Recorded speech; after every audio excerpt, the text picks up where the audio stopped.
A map for Falasteen.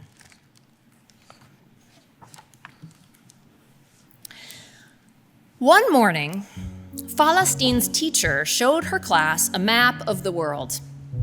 "Can each of you tell us where your family is from?" she asked.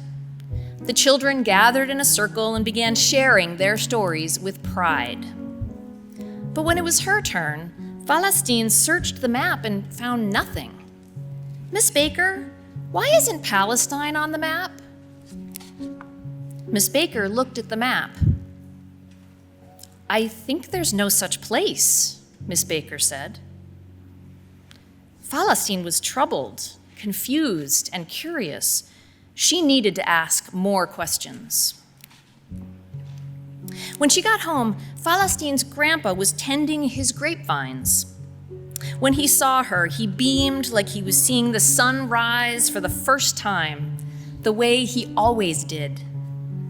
"How was your day, Habibti?" he asked. As she watered the flowers, Falasteen told her grandpa what had happened with her teacher. "Gido, why isn't Palestine on the map?" Gido looked into her eyes with concern. Then he took out his notepad from his pocket and he began to draw. First, an outline of what seemed to be an ancient tooth, like the fossils in Falasteen's dinosaur book. Then, ocean waves to the west, lines and borders to the east. With a steady hand, he drew little circles and gave life to cities and villages with names she had not heard before. He labeled one of those circles, Huara, our home. When he was finished, he tore the paper out, folded it carefully, and gave it to Falasteen. "Here is your map, Omri," he said, "a gift from me to you. Your teacher needs teaching. You can show this to her, so all of your friends can learn too." When Falasteen went inside, her grandma was making her favorite treat, spinach pies. She washed her hands so she could help. As she filled delicate parcels of dough with a special blend of spinach, walnuts, sumac, and spicy red pepper flakes, Falasteen asked, "Teta, why isn't Palestine on the map?" Teta's eyes looked through Falasteen, and she spoke as if she were in another world. "The soldiers came with their tanks and guns. I carried your mother in my arms and ran to the Jordan River to protect our family from harm. They destroyed our villages and gave them new names. They burned the fields and the olive trees. We left our homes and many loved ones behind. But I've held on to our house key." Teta unclasped the necklace she always wore and draped it around Falasteen's neck. Falasteen reached up to touch it, an iron key as old and precious as Teta. Falasteen was quiet and sad. After Isha prayer, when she was snuggled in bed, Falasteen told her mama about her day, about her teacher and the map at school, about the new map Gido drew, and about Teta and her key. Finally, she asked one more time, for Mama had an answer to every question. "Mama, why isn't Palestine on the map?" "There are places, Hayati, you don't need a map to find," her mama said. "Our favorite trail, your hideout in Teta's closet, the bird's nest inside our chimney. Sometimes people live in countries. Sometimes countries live in people. Palestine lives in you and me." "How can I be sure it's there when I've never seen it?" "There are things in this world you haven't seen with your own eyes," Mama said.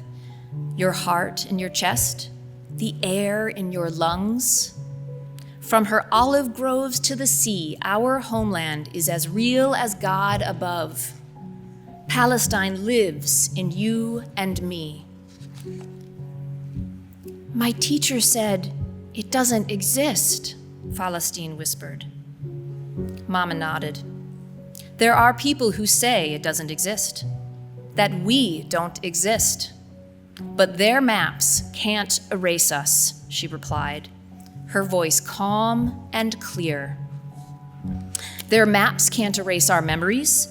Their maps can't erase our past. They think our freedom makes them less free, but it is wrong to deny a people their home. Palestine lives in you and me. Mama got in bed with Falasteen and held her close, smiling. She ran her fingers through her beautiful, stubborn curls. Palestine lives in every Palestinian who cannot return, Mama said. She is in millions of hearts that beat like dabka drums. She is in every cross-stitch of the thobe you wear for Eid. She is in the bread Teta bakes on Sunday morning. She is in the zatar we put in our tea. She is Haifa and Jaffa and Ramla and Lid. She is Nazra, Nablus, Jerusalem, and Jenin. She is Gaza, most of all, and her dear, laughing children playing soccer by the sparkling sea. She is the stones we cast and the words we write. She is our past, our present, our legacy. She is called many names, but is older than them all. Palestine lives in you and me. Falasteen smiled and closed her heavy eyes. She thought about showing her map and her key to her class in the morning, and she felt proud.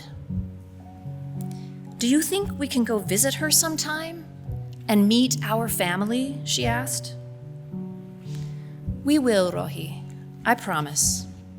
They're all waiting for us.